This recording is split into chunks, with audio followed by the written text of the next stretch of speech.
ಬುರುಡೆ ಗ್ಯಾಂಗ್ಗೆ SIT drill ನಡೆಸ್ತಾ ಇದೆಯಾ? ಷಡ್ಯಂತ್ರ ಪ್ರಕರಣದಲ್ಲಿ ಬುರುಡೆ ಗ್ಯಾಂಗ್ಗೆ ಇದೀಗ ಸಂಕಷ್ಟ ಎದುರಾಗಿರುವಂಥದ್ದು. ಬುರುಡೆ ತಂದಿದ್ದಂತಹ ಬಗ್ಗೆ ಸೌಜನ್ಯ ಮಾವ ವಿಚಾರಣೆಯನ್ನು ನಡೆಸ್ತಾ ಇದ್ದಾರೆ. ಈಗಾಗಲೇ ವಿಠಲ್ ಗೌಡ ವಿಚಾರಣೆಯನ್ನು ನಡೆಸ್ತಾ ಇದ್ದಾರೆ ಎಸ್ಐಟಿ ಟೀಮ್. ಗಿರೀಶ್ ಮಟ್ಟಣ್ಣನವರ್ ಜಯಂತ್ಗೂ ಕೂಡ ಎಸ್ಐಟಿ ಡ್ರಿಲ್ ಅನ್ನು ನಡೆಸ್ತಾ ಇದೆ. ಯೂಟ್ಯೂಬರ್ ಅಭಿಷೇಕ್ ಮನಾಫ್ ಪ್ರದೀಪ್ ವಿಚಾರಣೆಯನ್ನು ನಡೆಸಲಾಗ್ತಾ ಇದೆ. ಬುರುಡೆ ಕೇಸ್ ಬಗ್ಗೆ ಹೇಳಿಕೆಯನ್ನು ದಾಖಲಿಸಿಕೊಂಡಿದೆ ಎಸ್ಐಟಿ ಟೀಮ್. ಪ್ರತ್ಯೇಕವಾಗಿ 6 ಮಂದಿ ವಿಚಾರಣೆಯನ್ನು ನಡೆಸಿದ್ದಾರೆ ಎಸ್ಐಟಿ. ಬುರುಡೆ ಕೇಸ್ ಸಂಬಂಧ ತನಿಖೆಯನ್ನ ಚುರುಕುಗೊಳಿಸಿದೆ ಸದ್ಯಕ್ಕೆ ಟೀಮ್.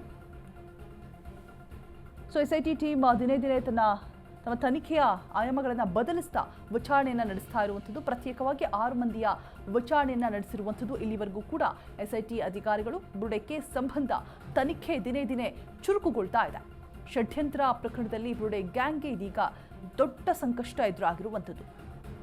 ಸೊ ಹೇಳುವಾಗ ಒಂದಷ್ಟು ದ್ವಂದ್ವ ಹೇಳಿಕೆಗಳನ್ನು ಕೊಟ್ಟರು, ಸುಳ್ಳು ಹೇಳಿಕೆಗಳನ್ನು ಕೊಟ್ಟರು, ಮಂಪರು ಪರೀಕ್ಷೆಗೆ ಒಳಪಡಿಸಬೇಕು ಅನ್ನುವಂಥದ್ದೆಲ್ಲ ಟೆಸ್ಟ್ಗಳೆಲ್ಲ ಆಯಿತು. ಎಲ್ಲವೂ ಆದ ನಂತರ ಇದೀಗ ತನಿಖೆಯ ಆಯಾಮವನ್ನು ಕಂಪ್ಲೀಟ್ ಆಗಿ ಚೇಂಜ್ ಮಾಡಿ ಆಗ್ತಾ ಇರುವಂತಹ ಬೆಳವಣಿಗೆ ಎಲ್ರಿಗೂ ಕೂಡ ಅಂದರೆ ಯೂಟ್ಯೂಬರ್ಸ್ ಒಬ್ಬೊಬ್ಬರಿಗಾಗಿಯೇ ನೋಟಿಸ್ ಹೋಯಿತು.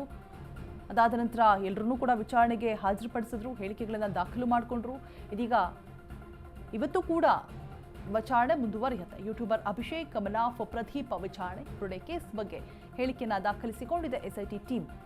ಯಾವೆಲ್ಲ ದಾಖಲಾತಿಗಳನ್ನು ಇಟ್ಕೊಂಡು ನೀವು ಅಪಪ್ರಚಾರವನ್ನು ಮಾಡೋದಕ್ಕೆ ಮುಂದಾದ್ರಿ, ಇನ್ನೆಲ್ಲ ಸಾಕ್ಷಿಗಳಿವೆ, ನಿಮ್ಮ ಹಿಂದೆ ಯಾರಿದ್ದಾರೆ, ಸೊ ವಿದೇಶಿ ಫಂಡ್ ಇಲ್ಲಿಗೆ ಟ್ರಾನ್ಸ್ಫರ್ ಆಗ್ತಾ ಇತ್ತು ಅನ್ನುವಂತಹ ಮಾಹಿತಿ ಕೂಡ ಇತ್ತು. ಸೊ ಎಲ್ಲದರ ಬಗ್ಗೆ ಮಾಹಿತಿನ ಕಲೆ ಹಾಕ್ತಾ ಇದೆ. ಹಾಗೆ ಅವರ ಬ್ಯಾಂಕ್ ಅಕೌಂಟ್ಸ್ ಡೀಟೇಲ್ಸ್ ಅನ್ನು ಕೂಡ ಕಲೆ ಹಾಕೋದಕ್ಕೆ ಇದೀಗ ಎಸ್ಐಟಿ ಟೀಮ್ ಮುಂದಾಗಿರುವಂಥದ್ದು.